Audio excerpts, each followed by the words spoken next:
dabar esame ir kuo ši vieta jums yra svarbi? Į šią gimnaziją ateina visi Druskininkų savivaldybės mokiniai, kurie baigia 8 klases.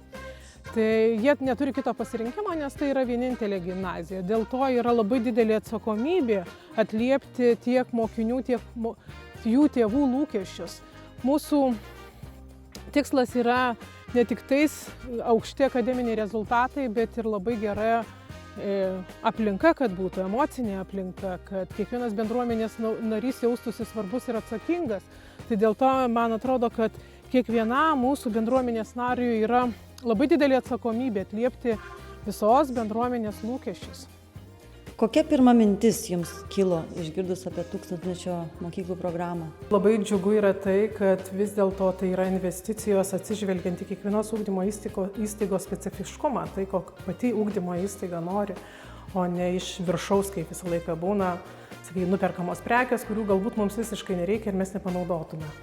Tai yra kitas džiuginantis dalykas buvo, kad tai yra didelė investicija, o ne kažkokios epizodinės investicijos.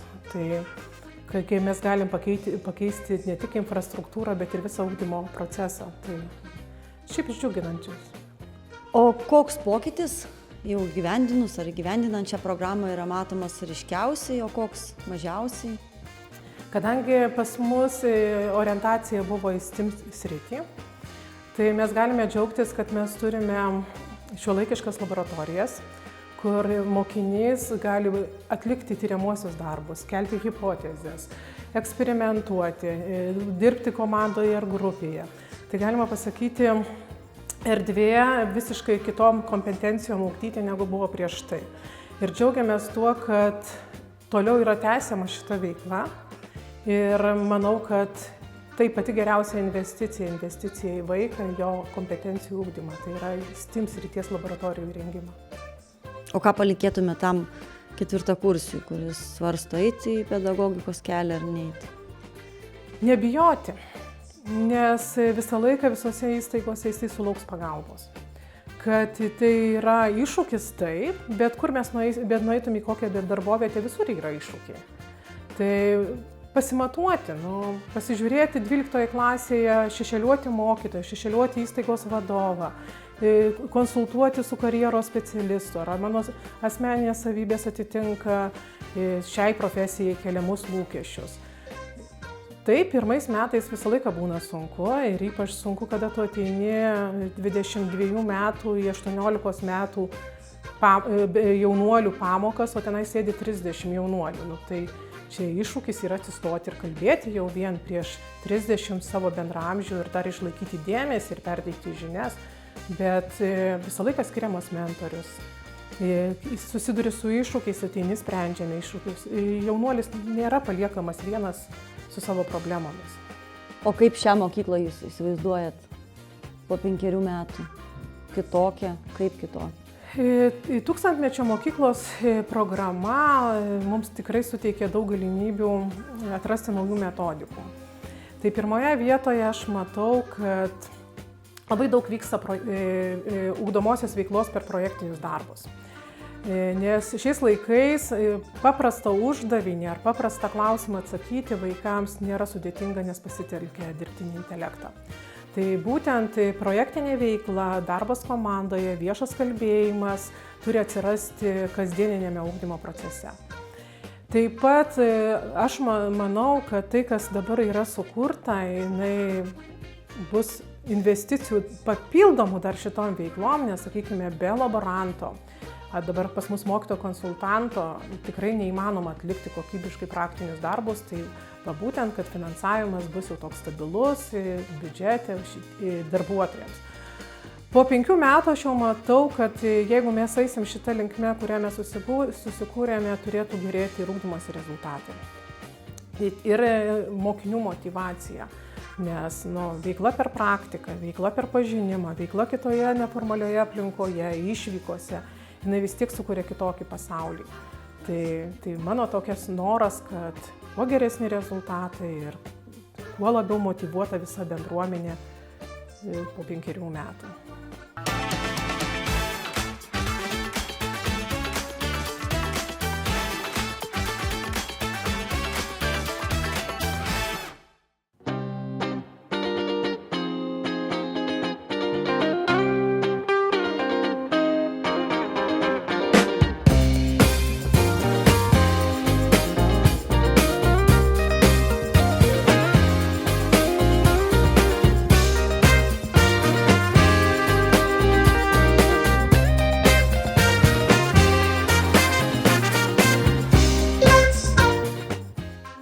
Kaip atrodo įprasta jūsų darbo diena mokykloje?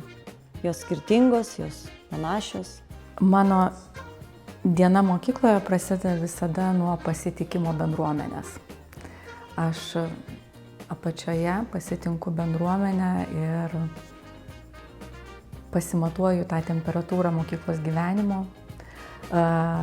Norisi juos visus pasitikti su šypsena, palinkėti jiem geros dienos, prasmingos dienos, pastebėti tuos, kuriem reikia pagalbos, kuriem reikia geresnių emocijų, saugesnių sąlygų.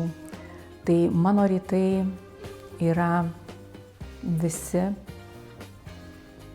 tokie, pasitinkant, priimant bendruomenę į mokyklą, o kiekviena diena turi savo spalvas, savo tikslus. Kiekviena diena yra kitokia, bet kiekviena diena yra labai prasminga. Pasidalinkite jūs labiausiai įkvepiančiomis mokinių pokyčių istorijomis, kurios vyko įgyvendinant šią programą. Kas labiausiai patinka mokiniams? Šiandien mes turime matyti vaiką čia ir dabar.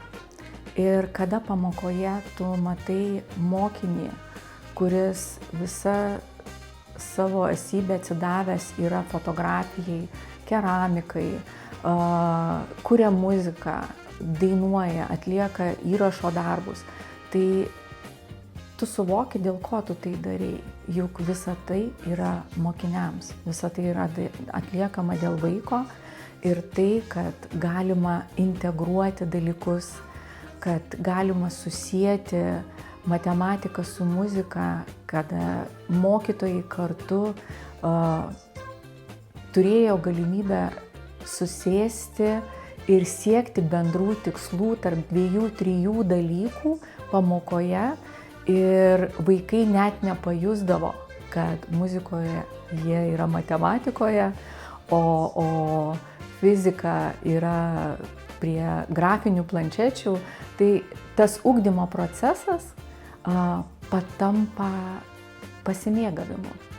Ir tai turi didžiausią prasme, kad vaikai turi galimybę tobulinti, atrasti savo gebėjimus visai kitomis priemonėmis. Tai čia ir yra šito projekto esmė - stiprinti mokytoją, kuris galėtų laisvai, kūrybiškai elgtis pamokoje, kada pamoka nebetenka rėmų, o yra orientuojamas į išsikeltus tikslus, kūrybiškai integruojant kelis dalykus, komandinis darbas pamokoje ir tai, kad jie gali visi, tiek mokytojas, tiek mokinys, įprasminti savo veiklą ir tą ugdymo procesą tiesiog organizuoti įdomiai, patraukliai ir įtraukiai.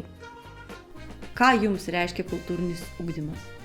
Tai apie žmogų, apie sąsajas tarp praeities, dabarties ir ateities. O jeigu turėtumėte neribotą biudžetą? Labai daug turiu vizijų, nes užtikrinant įtraukųjį ugdymą reikėtų erdvių pritaikytų vaikam nusiraminti, pritaikytų vaikam išsilieti ir išreikšti savo emocijas. Reikėtų individualių erdvių mokytojam, poilsiui, kur galėtų jie per laisvas pamokas, galų gale po darbo, atsisėsti, nusiraminti, pareflektuoti. Ir aplamai matau ugdymo procesą visai kitokį. Yra jau klasių ir yra mokinių, kur nebetinka šitas ugdymo procesas. Todėl jį reikėtų organizuoti mažesnėse grupelėse, jį reikėtų daugiau individualizuoti. Todėl tų idėjų ir vizijų yra labai daug. Švietimo politikoje turbūt reikėtų kalbėti apie nuoseklę švietimo politiką. Mes dabar einame nuo projekto prie projekto, nuo idėjos prie idėjos, nuo vienos šalies praktikos iki kitos šalies praktikos ir visiškai nematome to šiandieninio vaiko, šiandieninio mokytojo, ir mums reikėtų sustoti ir susitarti, ko mes siekiame, kokią mes matome švietimo politiką, kokio mes tikslo norime, kokio žmogaus, mokinio 1, 2, 3 klasėje ir kaip to sieksime. Ir duoti laisvę. Duoti laisvę mokytojui, duoti komandą, kuri galėtų jam ateiti į pagalbą pamokoje. Ir man atrodo, mes viską pasiektume. Ir mokslinius tyrimus atlikti savo šalyje, su savo vaikais, savo mokiniais, su savo mokytojais ir jais vadovautis. Nes mes neturime savo studijų pagristų, kad galėtumėm kažką tai keisti, kad galėtumėm pritaikyti ugdymo procesą. Viskas yra labai paviršutiniškai. Norisi eiti į gylį ir savo švietimo politiką tobulinti, gilinti ir siekti išsikeltų tikslų.